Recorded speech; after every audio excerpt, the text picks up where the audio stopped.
अस्सलाम वालेकुम। Live with Adil Shahzeb के साथ मैं हूं आपका मेजबान। साबिक वजीर आजम शहबाज शरीफ ने लंदन में मीडिया से गुफ्तगू करते हुए तस्दीक कर दी है कि साबिक वजीर आजम और उनके कायद मियां नवाज शरीफ 21 अक्टूबर को लाहौर वापस पहुंच रहे हैं। इंशाअल्लाह 21 अक्टूबर को मियां नवाज शरीफ पाकिस्तान तशरीफ ला रहे हैं और पूरा पाकिस्तान उनका फकीदुल मसार इस्तकबाल करेगा। लाहौर में दोबारा मईशत और मुल्क उसी तरह तरक्की करेगा जहाँ पर मियां नवाज शरीफ ने पाकिस्तान को 2017 में छोड़ा था। मियां नवाज शरीफ की वापसी यकीनन एक बड़ी खबर है, क्योंकि अगर वो वापस आए तो एक तासुर ये है कि इंतखाबात के इनेकाद पर जो मौजूद सवालिया निशान है वो ख़त्म हो जाएंगे। मुल्क में सियासी जुमातों ने इंतखाबी सरगर्मियों का भी आगाज़ कर दिया है। पीपल्स पार्टी के चेयरमैन बिलावल भुट्टो ने सिंध से अपनी इंतखाबी मुहिम शुरू कर दी है।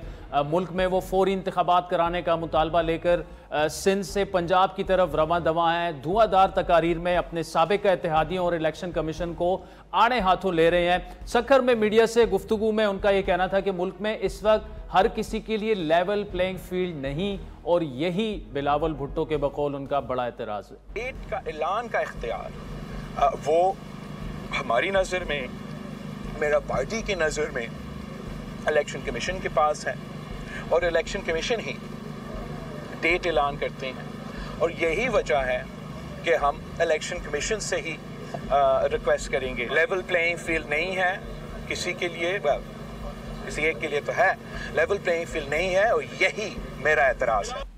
ये तो था बिलावल भुट्टो का इलेक्शन कमीशन से शिकवा। अगर बात करें नून लीग की तो मुस्लिम लीग नून की नायब सदर मरियम नवाज आइंदा इलेक्शन की इब्तिदाई तैयारियों और तंजीमी सरगर्मियों के लिए रवा माही सिंध की जानिब रुख करेंगी, जहां वो सिंध की अहम शख्सियात को नून लीग में शमूलियत इख्तियार करने के लिए राब्ते और मुलाकातें करेंगी। पीपल्स पार्टी और नून लीग की नौजवान क़यादत का असल इम्तिहान पंजाब में होगा। पंजाब में बिलावल भुट्टो को यकीनी तौर पर सिंध के मुकाबले में टफ टाइम मिलेगा। पंजाब को नून लीग का गढ़ समझा जाता है। वहां मुस्लिम लीग नून के साथ साथ इस्तेकाम पाकिस्तान पार्टी और तरीके इंसाफ के भी मजबूत उम्मीदवार जो हैं वो मैदान में उतरेंगे। समान सूरत हाल में नून लीग और पीपल्स पार्टी खुलकर आमने सामने आ चुके हैं। इलेक्शन उससे भी लग रहा है कि इलेक्शन जो है वाले हैं। पीपल्स पार्टी की जानिब से आज नून लीग पर कबल इंतखाबात धांधली के इल्जामात तक आयद कर दिए गए। निगरान हुकूमत है। मैं समझता हूं कि अगर पाकिस्तान पीपल्स पार्टी को उसमें बिल्कुल एक साइड पे कर दिया जाए और तमाम तर जो फैसले हैं, तमाम तर जो तबादले हैं, तमाम तर जो डेवलपमेंट है वो एक मखसूस जमात की हो रही हो, तो पाकिस्तान पीपल्स पार्टी उसे ना कहे कि ये प्री पोल रिगिंग है, ये धांधली हो रही है। अगर आज महकमा तालीम के अंदर डायरेक्टर्स और प्रिंसिपल्स के इंटरव्यूज हो और वो मरियम नवाज करे और वो राना मशहूद कर रहा हो, तो पाकिस्तान पीपल्स पार्टी उस पर खामोश रहे और कहे कि ये लेवल प्लेइंग फील्ड है। मैं समझता हूं कि ये सबसे बड़ी धांधली है। अब 2 दिन पहले बिलावल भुट्टो ने टॉन्ट किया मुस्लिम लीग नून को कि हमारे इत्तेहादी जो हैं वो इलेक्शन से भाग रहे हैं, जिसका नून लीग ने जवाब दिया। मियां जावेद लतीफ साहब क्या फरमा रहे हैं? तो नाज़रीन, पहले आपको लंदन लिए चलते हैं। सीनियर सहाफ़ी और तजियाकार अजहर जावेद साहब हमारे साथ मौजूद हैं। उसके बाद पीपल्स पार्टी के मामलात पर नदीम अफजल चंद साहब हमें ज्वाइन करेंगे। अजहर जावेद साहब, बहुत शुक्रिया। वो फैसला आ गया जिसका मुस्लिम लीग नून की लीडरशिप को पाकिस्तान में भी इंतज़ार था। अब प्लान क्या है, और ये अचानक 21 की डेट जो है ये कैसे सामने आ गई अक्टूबर की? बहुत शुक्रिया आजम साहब। अचानक तो नहीं आई, और ये जो फैसला था इसका इंतजार सिर्फ मुस्लिम लीग नून को नहीं बल्कि तकरीबन तमाम सियासी हलकों को भी था। ये काफी दिनों से मुशावरत जारी थी। आपको याद है कि शहबाज शरीफ ने इससे पहले अक्टूबर की महीने का तो ऐलान कर दिया था, लेकिन वो इस वक्त जब लंदन में मौजूद है तो मुख्तलिफ जो मुशावरत के बाद ये तय पाया कि 21 अक्टूबर को वो लाहौर में लैंड करे। उसके पीछे कई चीजें हैं। उसमें जो मेरी इतलात है कि वो डायरेक्ट यहाँ से लंदन से लाहौर नहीं पहुंचेंगे। वो यहाँ पर हो सकता है कि अभी मुख्तलिफ तजावीज़ है कि सऊदीया से वो जद्दा से और उम्रा करते हुए आए, या फिर दुबई में 2 दिन क्याम के बाद आए। तो उनकी यहाँ पर आज बड़ी अहम मुलाकातें भी थी। ख्वाजा आसिफ भी हंगामी तौर पर 2 दिन पहले पहुंचे। आज उनकी बैठक सजी। जो तनवीर थे रावलपिंडी से, मोहसिन नेक थे, और डिफरेंट जो उनके जो करीबी रफ़्क़ा कार थे। तो उसके बाद 21 अक्टूबर को इसलिए भी तय पाया कि सैटरडे का दिन है और कोशिश ये की जाएगी कि पूरे पाकिस्तान से ज्यादा लोग आए। दबाव बढ़ रहा था नवाज शरीफ पर कि वतन वापसी की तारीख दी जाए, विद इन पार्टी भी आवाजें बुलंद हो रही थी। और एक बात मैं पहले भी आपसे कहता रहा हूं कि नवाज शरीफ के जहन में इलेक्शन से 2 महीने पहले पाकिस्तान जाने का एक खाका था, और उसी को अगर हम देखें तो अक्टूबर में वो पहुंच रहे हैं, तो नवंबर दिसंबर जनवरी में आप कह सकते हैं कि इंतखाबात हो सकते हैं। इसलिए क्योंकि हमेशा नवाज शरीफ साहब ये कहते थे कि वो इलेक्शन के करीब जाएंगे, तो अब इंतखाबात होते नजर आ रहे हैं, नवाज शरीफ का अहम किरदार नजर आ रहा है। और इसके अलावा उनके जो लीगल टीम है उन्होंने उनके जो कानूनी मामला है उसके हवाले से भी मुशावरत मुकम्मल कर ली है। तो नवाज शरीफ को शहबाज शरीफ साहब जो है यहाँ पे उनकी अहम मुशावरत के बाद यह फैसला हुआ। लेकिन मरियम नवाज का अहम किरदार होगा, उनको अहम टास्क दिया गया है। कोशिश ये की जा रही है कि पूरे पंजाब से, फिर उसके बाद पूरे पाकिस्तान से लोग इकट्ठे किए जाएं और एक रिवाइवल ऑफ मुस्लिम लीग नून हो। नवाज शरीफ एयरपोर्ट से रैली की सूरत में मुख्तलिफ जगहों पर खिताब करते हुए वो जाती उमरा पहुंचे, और इसमें 12 से 14, 15, 20 घंटे भी लग सकते हैं। तो तैयारी पूरी है, पूरी लाहौर की तंजीम का अहम किरदार होगा। तो नवाज शरीफ की वापसी, वो $1 मिलियन क्वेश्चन जो बड़ी देर से हम लोग पूछ रहे थे, उसका जवाब आज मिल गया और 21 अक्टूबर की तारीख तय।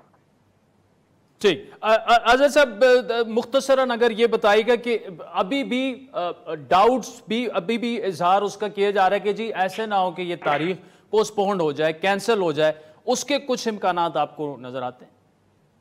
देखिए जी आदिल साहब, पहली दफा जो टॉप लीडरशिप थी, जो मुस्लिम लीग नून के सदर थे शहबाज शरीफ, उनकी तरफ से अक्टूबर का महीना आया था। और आज भी जब वो उन्होंने तारीख का ऐलान किया था, नवाज शरीफ आज भी उनके साथ खड़े थे और 21 तारीख अक्टूबर की तारीख उनके सामने हुई। अगर होता है, मेरा नहीं ख्याल, मुझे नहीं लगता कि इसमें कोई किसी किस्म की अब तब्दीली हो। अगर होता है तो मुस्लिम लीग नून के लिए बहुत ज्यादा नुकसानदेह भी होगा। लेकिन टाइम जो है लग यही रहा है कि इंतखाबात करीब हैं और नवाज शरीफ इंतखाबात की न सिर्फ तैयारी के लिए आ रहे हैं, वो चौथी मरतबा वज़ीर आज़म के उम्मीदवार भी होंगे और इंतखाबात को लीड भी करेंगे। पहले इंतखाबात की इंतखाबी मुहिम पे उनके जलसे भी फाइनल कर लिए जा रहे हैं कि किस किस जगह पे उन्होंने कब खिताब करना है। तो वो जो उम्मीदवारों की लिस्ट है, पार्लिमानी बोर्ड है, इवन उसके बारे में भी वो तकरीबन फाइनल हो चुका है। और मॉडल टाउन में बैठकर मियां मोहम्मद नवाज शरीफ तमाम उम्मीदवारों के जो इंटरव्यूज है वो खुद करेंगे और टिकट्स खुद देंगे। तो मेरे ख्याल में जो मेरी खबर है, मालूमात है या मेरा इंटरेक्शन है मियां नवाज शरीफ से, कि वो 21 अक्टूबर को वो आदमी तौर पर लाहौर पहुंचे।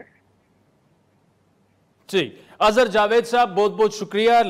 ताज़ा तरीन अपडेट्स जो हैं वो अजहर जावेद साहब ने हमें दी और इन्हीं तमाम मामलात पर गुफ्तगू करने के लिए इस वक्त हमारे साथ पीपल्स पार्टी के सीनियर रहनुमा नदीम अफजल चंद साहब मौजूद हैं। क्या हो रहा है सर, इलेक्शन हो रहे हैं नहीं हो रहे? पीपल्स पार्टी को ये जो बार बार खदशात का इजहार किया जा रहा है कि कल अब कुंडी साहब ने कहा कि जी सदर और इलेक्शन कमीशन के दरमियान ये इलेक्शन गायब ही हो जाएगा कहीं, ये खदशे क्यों हैं आपको? देखिए जी, मेरे ख्याल में तो कोई भी पॉलिटिकल जमात हो जिसकी स्ट्रगल रही हो आइन के साथ, उसका खदशा होना चाहिए, क्योंकि इलेक्शन र्यूमर्स ऐसी हैं कि शायद इलेक्शन लेट हो जाए और कुछ इलेक्शन कमीशन के जो हल्का बंदियों वाले मामलात हैं वो भी सामने हैं। तो मेरे ख्याल में पीपल्स पार्टी का तो बड़ा क्लियर CEC का फैसला है कि इलेक्शन 90 डेज़ में होने चाहिए और इससे लेट अगर कोई लेट करना भी चाहते हैं तो पॉलिटिकल जमातों के साथ बैठ के जो हल्का बनिया है उसके ऊपर कोई डिस्कशन तो करें ना ओपन, और कोई डेट अनाउंस कर दें कि फलां टाइम तक हम हल्का बनिया मुकम्मल कर लेंगे फलां तारीख ये तो उन्होंने कहा हुआ है, तो दिसंबर अनाउंस जब तक नहीं करेगा ना इलेक्शन कमीशन, डेट जो जिस इलेक्शन कमीशन जब तक डेट अनाउंस नहीं करेगा तो ये क्योस तो रहेगा।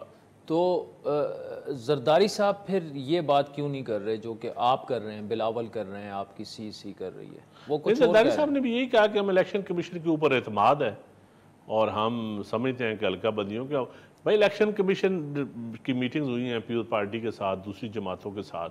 जरदारी साहब का मौक़िफ़ PMLN वाला है, बिलावल का अलग मौक़िफ़ है। नहीं, PMLN वाला मौक़िफ़ जरदारी साहब का भी नहीं है मेरे ख्याल में। जरदारी साहब क्योंकि एक सीनियर सियासतदान है तो अब वो मिलेंगे तो उनसे पूछ के उनका ज़रा मौक़िफ़ सामने आ जाएगा। जो पार्टी CEC का जो मौक़िफ़ है वही जरदारी साहब का मौक़िफ़ होगा। सीसी से हट के नहीं होगा मौकफ। अब फिलहाल तो लग रहा है कि वो हट के वक्ती तौर पे लग रहा है, लेकिन परसों मीटिंग है तो आप 2 दिन बाद सीसी की मीटिंग बुला लाहौर में है, तो उसमें क्लियर फैसला आ जाएगा। सुना आपकी पार्टी के कुछ सीनियर रहनुमा जो हैं वो उन्हें खासी रिजर्वेशंस हैं जरदारी साहब की स्टेटमेंट पे। अभी तक मुझे तो नहीं मिले रिजर्वेशन, तो सीसी का जो पार्टी का फैसला होगा, जो फाइनल फैसला होगा, उसके ऊपर डिबेट खुल के होगी। डिबेट के बाद जो फैसला होगा फिर सबको मानना पड़ेगा। ठीक, मुझे चंद साहब ये जो आप कहते हैं रूमर्स हैं, तो ये रूमर्स इलेक्शन डिले होने की हैं या अभी भी वो रूमर्स चल रहे हैं कि जी हो सकता है कि ये केयर टेकर सेटअप लंबा चलाया जाए? देखिए जी, केयर टेकर ही रहे ना, चेयर टेकर ना हो जाए।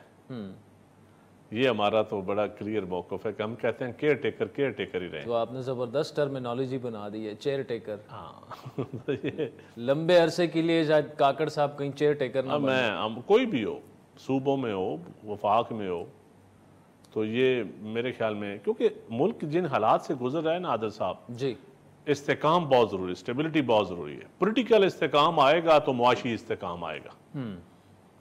तो ये किसी को गलतफहमी है कि सियासी जमातों के बगैर या पॉलिटिकल स्टेबिलिटी के बगैर को मुल्क को आगे लेके चल सकता है। इस पार्लिमानी निज़ाम में, इस कॉन्स्टिट्यूशन 1973 के कॉन्स्टिट्यूशन के मुताबिक अगर आपने मुल्क चलाना है तो फिर यकीनन पॉलिटिकल लोगों के साथ डायलॉग करके उनको आगे लेके चलना पड़ेगा। यानी वे फॉरवर्ड तो चंद साहब ये है, लेकिन अब फिर हर दौर में एक जमात ऐसी होती है कि जो खुद को मजलूम वेजलाई को देख लें, चेयरमैन पीटीआई की वो मिसालें देते हैं, शाह महमूद अभी तक अंदर हैं।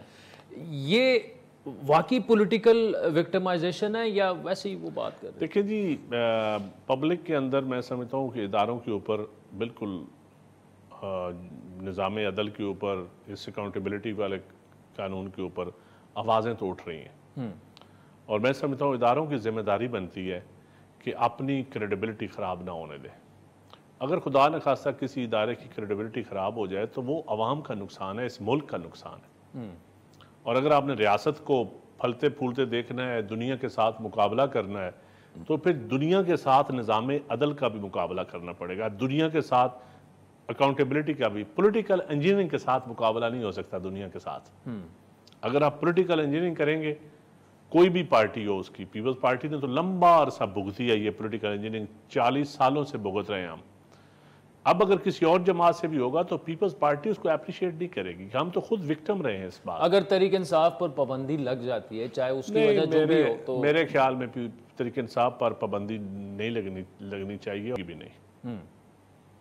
मेरे ख्याल हमारे मुल्क में निज़ाम अदल या हमारे इदारे इस किस्म का भी सोच नहीं है किसी की कि किसी जमात के ऊपर कोई पाबंदी लगे। ठीक, ये एक चेयरमैन पीटीआई के खिलाफ एक केस है मलिक रियाज साहब वाला, 190 मिलियन पाउंड, और वो याद है उस वक्त आप काबीना में बैठते थे और उसी वक्त आपने हमारे एक प्रोग्राम में और उसमें भी फिर उस पर बात की थी। ये थोड़ा सा रिफ्रेश करवाने के लिए किस्सा, ये किस्सा था क्या? यानी कैबिनेट में किसी को पता ही नहीं लगने दिया गया और डील करवा ली गई? मुझे तो आज नैब वालों ने बुलाया हुआ था, मैं इसीलिए पूछ रहा हूँ ये सवाल। अच्छा, आपको कैसे पता चला कि मुझे नैब? मैं तो आज पहली दफ़ा नैब यात्रा में भी करके आया हूँ। अच्छा, डरते डरते।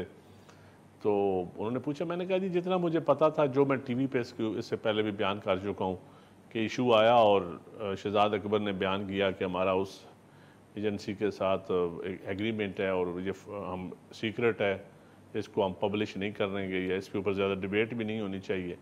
तो उन्होंने कहा ठीक है, पास। अच्छा, लेकिन कोई एक वजीर उसकी मुखालफत में बोला था? देखें, मुखालफत में मेरा ख्याल है शीरी मिजारी ने कोई बात की थी, कोई क्वेश्चन किया था, एक दो वज़रा ने और बात की थी, अब मुझे याद नहीं, लेकिन मुखालफत नहीं थी। उसके ऊपर किसी ने ये कहा होगा कि इसके ये हम बाहर से हम पैसा ला रहे हैं तो हमें इसके ऊपर सेलिब्रेट करना चाहिए या इसके ऊपर जश्न मनाना चाहिए। तो कहा गया नहीं, इस मामले को बात छोड़ दे, ज़्यादा डिस्कस न करें, आगे चले। तो नैब में आपसे ज़्यादा सवालात हुए या बस नहीं? ये सारी उन्होंने बातें पूछी। मैंने कहा जो मुझे पता है, मैं अब जो मुझे नहीं पता था मैं गलत बयानी से काम क्यों लूँ? मैंने किसी को अपने हाथों से आंखों से देखा नहीं है पैसे लेते हुए या किसी को कमीशन लेते हुए या किसी को। जो चीज़ें एविडेंस थी, जो हमारे सामने चीज़ें हुई हैं, वो हमने बयान कर दी। ठीक, मुझे चंद साहब पीपल्स पार्टी की तरफ दोबारा आते हैं। बिलावल भुट्टो के लिए इस वक्त सबसे बड़ा चैलेंज क्या है?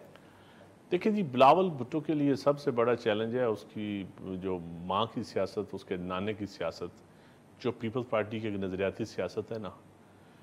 पीपल्स पार्टी को, नई यूथ को वो बताना कि भुट्टोइज़म क्या था और पीपल्स पार्टी की असल शेप क्या है। पीपल्स पार्टी के साथ एक पॉलिटिकल इंजीनियरिंग हुई है लंबा अरसा, ज़ियाउल हक दौर, मुशर्रफ दौर, लेकिन ये बीबी के डिमाइस के बाद पीपल्स पार्टी कहीं खो सी गई है। वो जो असल पीपल्स पार्टी नहीं आदिल भाई, देखें बीबी की शहादत के बाद भी बहुत बड़ा एक नुकसान हुआ पार्टी का। उसके बाद इस मुल्क को आगे लेके चलना, इस पार्टी को आगे लेके चलना कोई इतना आसान नहीं था। बीबी भी 17 साल एग्जाइल में रही, लंबा अरसा क़यादत के बगैर पीओ पार्टी। फिर जरदारी साहब आए, जरदारी साहब प्रेसिडेंट बन गए। जब बंदा प्रेसिडेंट बनता है तो फिर उस तरह सियासत नहीं कर सकता। तो बगैर लीडर के पीपल्स पार्टी ने एक लंबा अरसा सियासत की।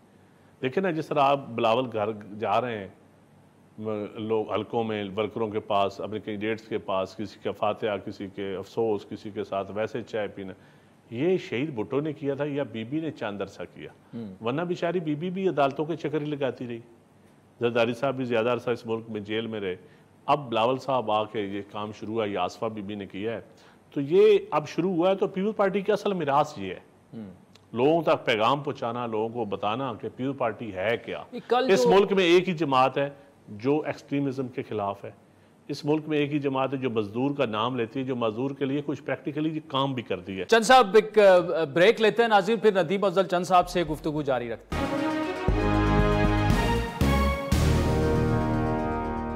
वेलकम बैक नाज़रीन, नदीम अफजल चंद साहब हमारे साथ मौजूद हैं। इस सब कुछ के बावजूद ग्राउंड पर पीपल्स पार्टी जो है वो सिंध के अलावा में कहीं नजर नहीं आ रही। आई एम सॉरी, पंजाब में आप अच्छा, जो पीपल्स पार्टी को खत्म करने वाले लोग थे, ज़ियाउल हक का माइंड सेट, आज ग्राउंड आपको वो भी नजर नहीं आएगा। फिर पीपल्स पार्टी के अंदर से पैट्रियाट बनाएगी, वो ग्राउंड को आप पे नजर नहीं आएगी। मिल्लत पार्टी बनाएगी, वो नजर नहीं आएगी। फिर मुशर्रफ दौर में जो पीपल्स पार्टी के साथ किया गया, मेजॉरिटी के बावजूद उसको हुकूमत ना दी गई, वो आपको वो सारे एलिमेंट खत्म नजर आएंगे। पीपल्स पार्टी फिर भी आपको नजर आती है। पीपल्स पार्टी का देखें ना, किन कुफ्तों से, किन सोच से मुकाबला रहा है, और उस सोच में नहीं, वो आपकी बात ठीक है, लेकिन इस वक्त तो चैलेंजिंग सिचुएशन ये है ना कि बिलावल के साथ देखिए ना, जब तक बिलावल की अपनी शख्सियत बाहर नहीं निकलेगी, नहीं बिलावल की, देखिए बिलावल की शख्सियत बिल्कुल निकलेगी, क्योंकि पार्टी की एक मिरास है, पार्टी का एक नजरिया है, उसके साथ चलना पड़ेगा और उसको लेके चलना पड़ेगा। रोटी कपड़ा मकान आज भी जरूरत है। आज भी सिंध में अगर बेघरों को घर मिल रहे हैं जिधर उनकी पार्टी की इक़्तिदार, तो यही घर पंजाब में भी मिल सकते हैं। बेहारियों को जमीनें मिल सकती, गवर्नेंस का कोई मॉडल देना पड़ेगा, इकोनॉमिक मॉडल। इस मुल्क में पीपल्स पार्टी ने फॉरेन रिजर्व कहाँ छोड़े थे, कैसा मुल्क मिला था मुशर्रफ दौर के बाद पीपल्स पार्टी को, तो आपको देख लें। ये IPP जो पुराने चल रहे हैं, ये पीपल्स पार्टी के देन है ना। 18वीं तरमीम पीपल्स पार्टी, आइन पीपल्स पार्टी, एटम बम ले लें पीपल्स पार्टी। अगर पास इस वक्त आपके पास कोई है चीज़, तहफ़्फ़ुज़ की, हिफाजत की ज़मानत है, वो एटॉमिक का आपके पास जो है, वो पीपल्स पार्टी की मिराज है।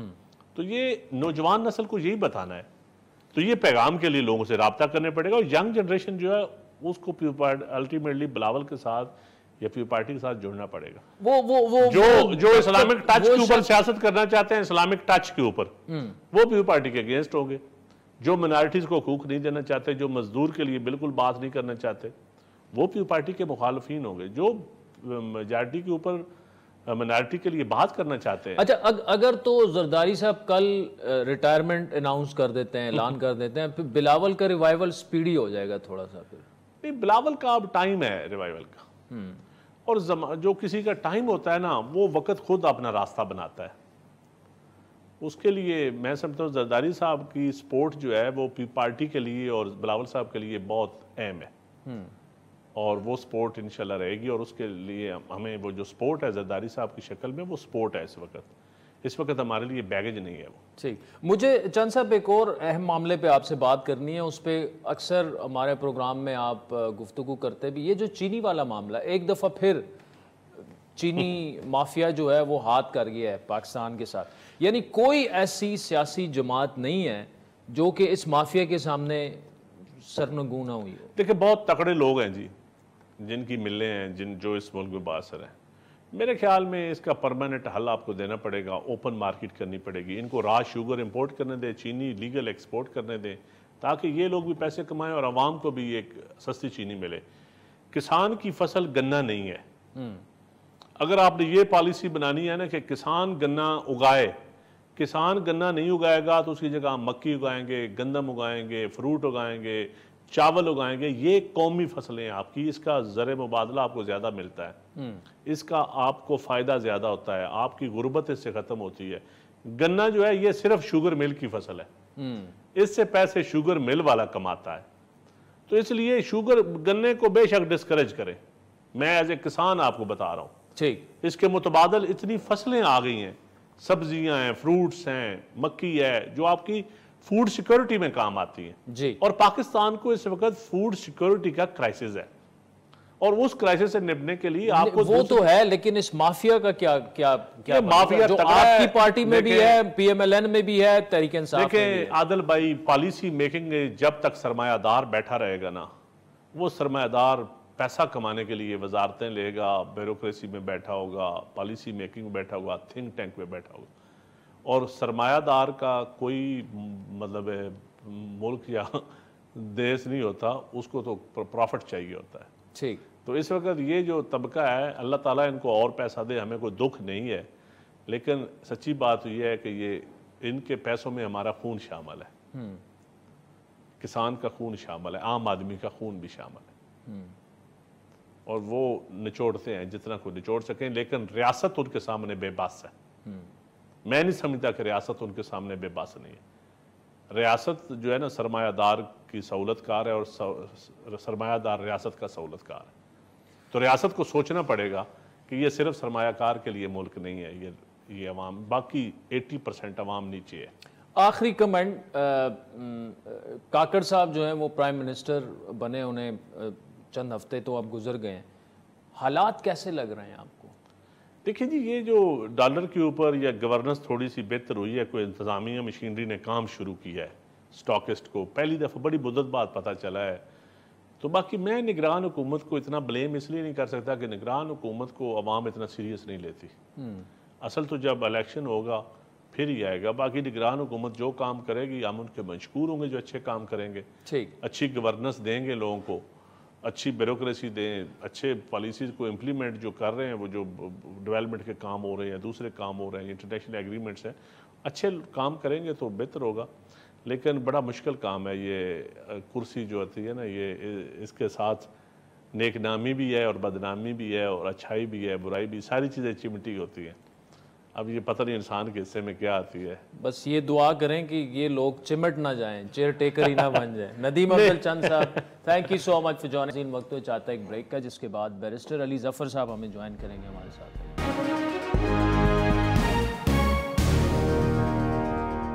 वेलकम बैक नाज़रीन। इस वक्त तहरीक इंसाफ के सीनियर रहनुमा मारूफ लॉयर जनाब बैरिस्टर अली जफर साहब हमारे साथ मौजूद हैं।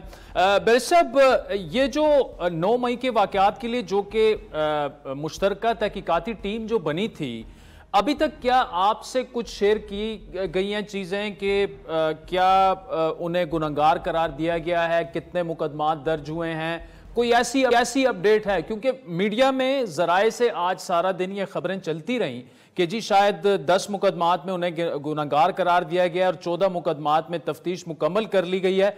ऐसा कुछ आपके इल्म में है या इस खबर में कोई वजन है, इसकी आप तस्दीक या तरदीद कर सकते हैं? ये खबरें ज़रूर सुनी गई हैं। मैंने जो लीगल टीम हमारी डील कर रही है इन मुकदमात से, पर्टिकुलरली उनसे भी पूछा है। अभी तक उन्होंने कंफर्म नहीं किया, लेकिन मेरा ख्याल है कल तक इसकी खबर की तरदीद कर सकूंगा मैं, या इसकी एक्सेप्टेंस कर सकूंगा। फ़िलहाल तो हम लोग खुद पता कर रहे हैं कि क्या इसकी सच्चाई क्या है और क्या उसकी कोई रिपोर्ट आ गई है, क्योंकि हमें कोई उसकी डिटेल्स नहीं पता चली। मगर बहरहाल जैसा मैंने कहा, टीम से मेरी बात है और वो उसको देख रहे हैं अब।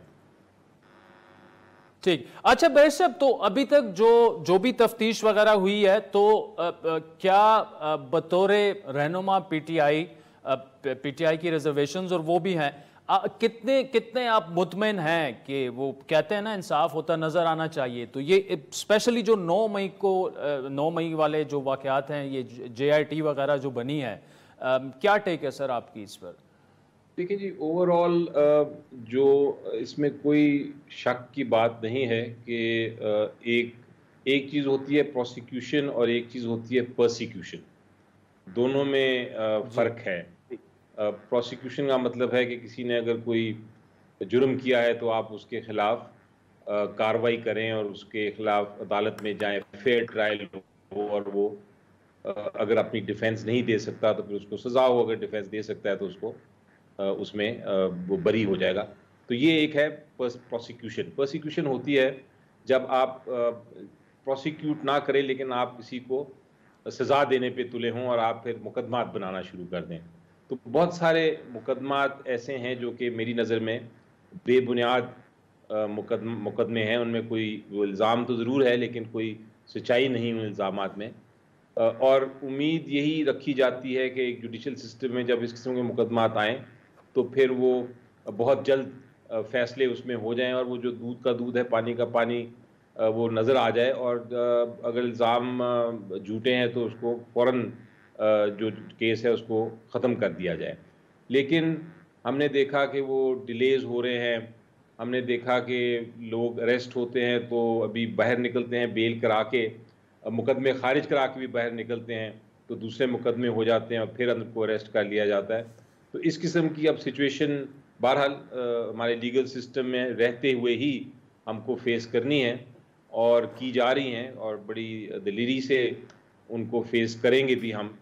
लेकिन ये कहना कि सब कुछ दुरुस्त है, सब कुछ सही है, वो तो नज़र आता है आपको। एक जजमेंट आई मसलन तोशाखाना वाले केस में, वो जो लोअर कोर्ट की जजमेंट थी उसको सस्पेंड करना पड़ा हाई कोर्ट को। तो नज़र तो ये आता है कि नीचे शायद इंसाफ नहीं हुआ, और उम्मीद यही है कि अब जिस तरह हम अपनी केसों की हाई कोर्ट लेवल या सुप्रीम कोर्ट लेवल पर तक लेके जाएंगे, उनकी अपीलें फाइल करेंगे, तो वहाँ फिर इंसाफ ऑफ कोर्स मिलेगा और ये सारा कुछ मामला ख़त्म होगा। लेकिन वक्त की दरकार है ज़रूर, और उसमें चल रही है, प्रोसिक्यूशन भी चल रही है और उसकी डिफेंस भी चल रही है। ठीक, बैरिस्टर साहब, दूसरा मुझे ये बताएगा, ये जो 190 मिलियन पाउंड वाला मामला है, इस पर आपसे पहले भी गुफ्तगू हो चुकी है और नैब बड़ी तेजी से उसकी तफ्तीश कर रहा है। साबिक जो काबीना के अराकीन हैं उन्हें भी मंगवाया जा रहा है। कितना सीरियस केस है ये? आप बतौर लॉयर अगर इसको देखें तो क्या इसमें चेयरमैन पीटीआई को सजा होने के इम्कानात हैं? आपको लग रहा है कि यार थोड़ा सा मामला जो है गड़बड़ है? देखिए, जो मैंने इसका एनालिसिस अगर वेरी ब्रीफली करूं, ज़्यादा डिटेल में तो मैं नहीं जा सकता क्योंकि मैं इस केस में एडवाइस कर रहा हूं।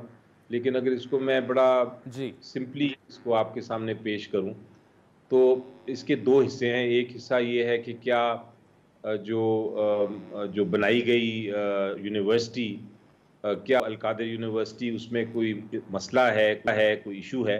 तो उसमें तो साफ नज़र आता है कि कोई केस नहीं बनता, क्योंकि वो एक यूनिवर्सिटी के लिए ज़मीन ली गई और यूनिवर्सिटी के लिए ही वो इस्तेमाल हुई, और यूनिवर्सिटी बन भी गई है और वहाँ बच्चे पढ़ भी रहे हैं और स्कॉलरशिप्स भी हैं।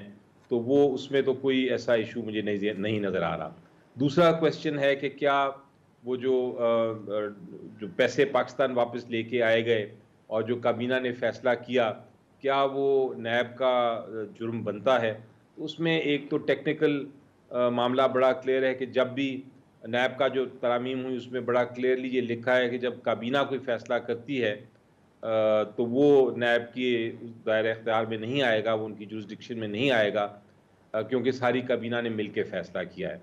और नंबर दो, अगर आप उस फैसले को भी देखें तो उस फैसले में कोई मुझे ख़राबी नहीं नज़र आती।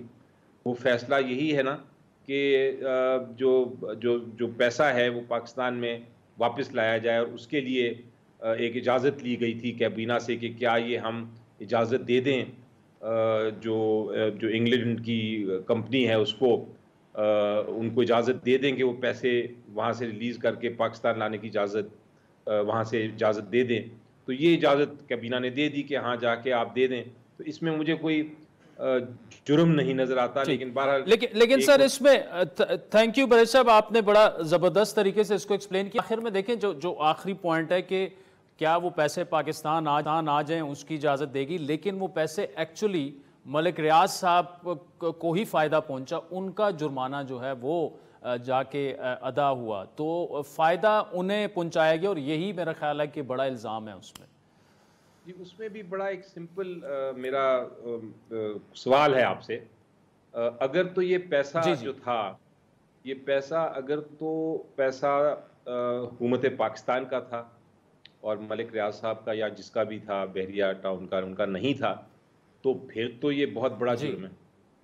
फिर तो ये बिल्कुल इसमें कोई शक नहीं है कि आप हुकूमत का पैसा किसी को किस तरह दे सकते हैं। लेकिन अगर वो पैसा हुकूमत पाकिस्तान का नहीं था और वो पैसा ही प्राइवेट लोगों का था, तो फिर इजाज़त देने में कोई हर्ज नहीं। अगर ये पैसा हुकूमत पाकिस्तान का था, तो मेरा सवाल ये था फिर कि वो पैसा क्यों नहीं वो साबित हुआ किसी जगह पे कि पैसा पाकिस्तान की हुकूमत का था?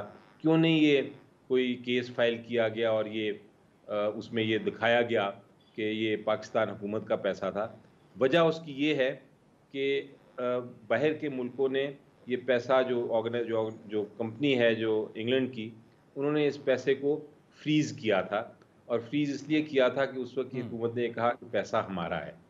लेकिन वहाँ का कानून क्या ये कहता है कि अगर आपने फ्रीज़ कर दिया तो फिर आप साबित करें कि ये पैसा हुकूमत का है, वरना वो रिलीज़ कर दिया जाता है।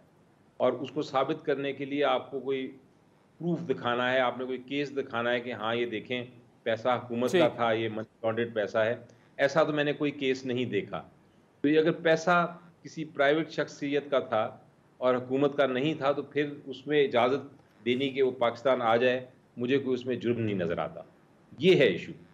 ठीक है। बैरिस्टर अली जफर साहब, thank you so much for joining. वक्त चाहता है एक ब्रेक का, जिसके बाद रुपए जो है वो मज़ीद स्ट्रेंथन हो चुका है। डॉलर की कीमत में कदर में आज ओपन मार्केट में भी और इंटर बैंक में भी कमी देखी गई।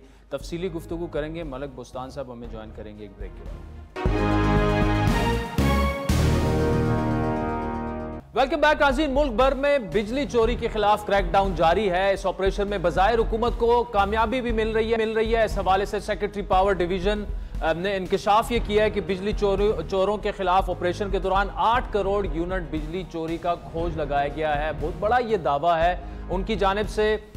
ये जो एक्स वेबसाइट पर जारी किए गए आदाद शुमार के मुताबिक 7 से 12 सितंबर तक 6 दिनों में 370 बिजली चोर गिरफ्तार हो चुके हैं, जबकि तकरीबन 2380 अफराद के खिलाफ मुकदमात भी दर्ज हो चुके हैं। बिजली चोरी के 6200 केसेस जो हैं वो पकड़े जा चुके हैं। मजमूई तौर पर बिजली चोरों को 44 करोड़ का जुर्माना भी किया जा चुका है, जबकि इन जुर्मानों की मद में 16 करोड़ 20 लाख रुपए वसूल भी किए जा चुके हैं। सेक्रेटरी पावर जो है राशिद लंगड़ियाल ने के बकौल लेस्को और मेस्को के काम को सराहते हुए उन्होंने ये कहा कि दीगर कंपनियों के मुकाबले में यहाँ थोड़ा सा बेहतर काम हो रहा है। अब सवाल लेकिन ये पैदा होता है कि सबसे ज्यादा बिजली जो है जहां चोरी हो रही है उन इलाकों में ऑपरेशन हो रहा है या नहीं। साबिक वफाकी वजीर तवानाई खुर्रम दस्तगीर ने गुज़श्ता हफ्ते हमारे प्रोग्राम में ये बात वो कह चुके हैं कि लाइन लॉसेज और बिजली चोरी के खिलाफ जब तक खैबर पख्तूनख्वा और बलूचिस्तान में कार्रवाई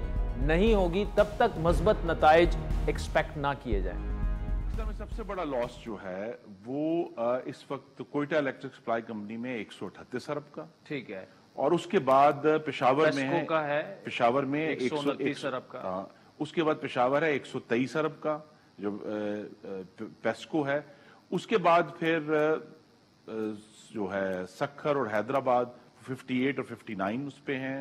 एसेंशली खैबर पख्तूनख्वा और बलूचिस्तान में क्रैकडाउन होगा, तो वहां से फिर या है जो है हमारा इंटीरियर सिंध है सक्कर और हैदराबाद, वहां क्रैकडाउन होगा। वहां से कुंडे उतरेंगे तो लॉसेस कम होना शुरू होंगे। यानी ये खबरें अच्छी हैं कि जी क्रैकडाउन शुरू हो गया बिजली चोरी के खिलाफ, लेकिन जहां पे लाइन लॉसेस सबसे ज्यादा हैं जब तक वहां पर क्रैकडाउन नहीं होगा, तो अगर आप इस्लामाबाद में और पिंडी में और आगे पीछे बहुत भी क्रैकडाउन कर लें, लेकिन एक्चुअली जो खुर्रम दस्तगीर साहब ने बात की है वो that carries a lot of weight. दूसरी जानिब नाज़रीन, करेंसी और तेल के बाद अब चीनी, खाद और गंदम स्मगलिंग की रिपोर्ट भी वज़ीर आज़म सेक्रेटेरिएट में जमा करा दी गई है, जिसमें गंदम, खाद, चीनी के स्मगलर्स और सरकारी एहलकारों की तफसीलात भी शामिल हैं। इस रिपोर्ट में गंदम की स्मगलिंग में मुलव्वस 590 ज़ख़ीरा अंदोज़ों की निशानदेही की गई है, जबकि गंदम की स्मगलिंग में 26 बताया जा रहा है कि स्मगलर्स शामिल हैं। रिपोर्ट में मजीद ये कहा गया है कि गुज़श्ता साल IB ने 417 रिपोर्ट्स जो हैं मुत्तल्लिका महकमों को भिजवाई। हसास इदारे की निशानदही पर तकरीबन 90,000 जो हैं मैट्रिक टन ज़ख़ीरा शुदा और स्मगल होने वाली गंदम कब्ज़े में ली गई। इस रिपोर्ट में स्मगलर्स की मदद करने वाले 260 एहलकारों की निशानदही भी की गई है। सूबाई हुकूमतों में तैनात एहलकार जो हैं स्मगलर्स ज़ख़ीरा अंदोज़ों की मदद उन्हें वो फराम करते हैं।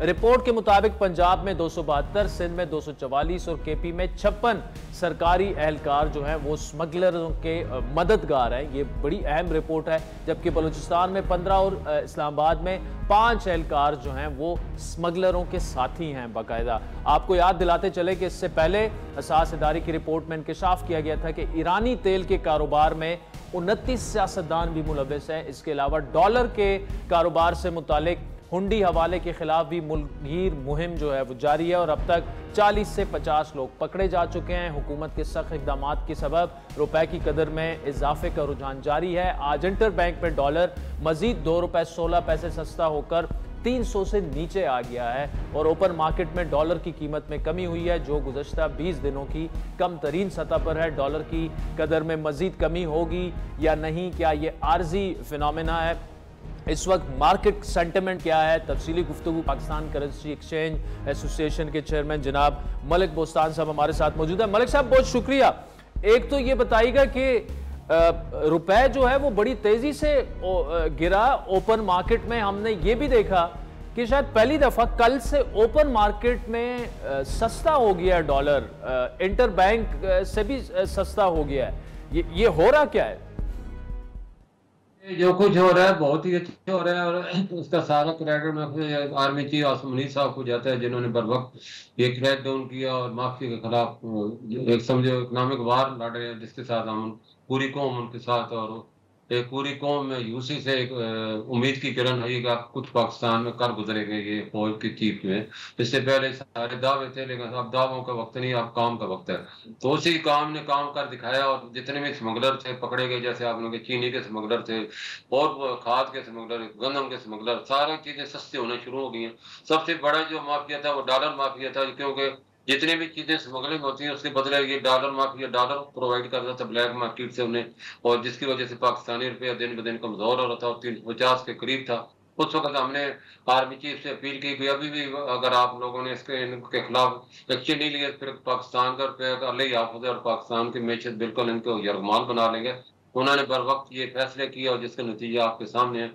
आज मार्केट जो है 30 रुपए का कहाँ फर्क था, इंटर बैंक से मार्केट ज्यादा थी, आज इंटर बैंक से 2 रुपए कम है। तो ये इंशाल्लाह जब ये डॉलर कम होता है तो आपका इम्पोर्ट बिल कम होता है, इन्फ्लेशन कम होता है, इंटरेस्ट कम होता है, कारोबार जिंदगी चल पड़ता है।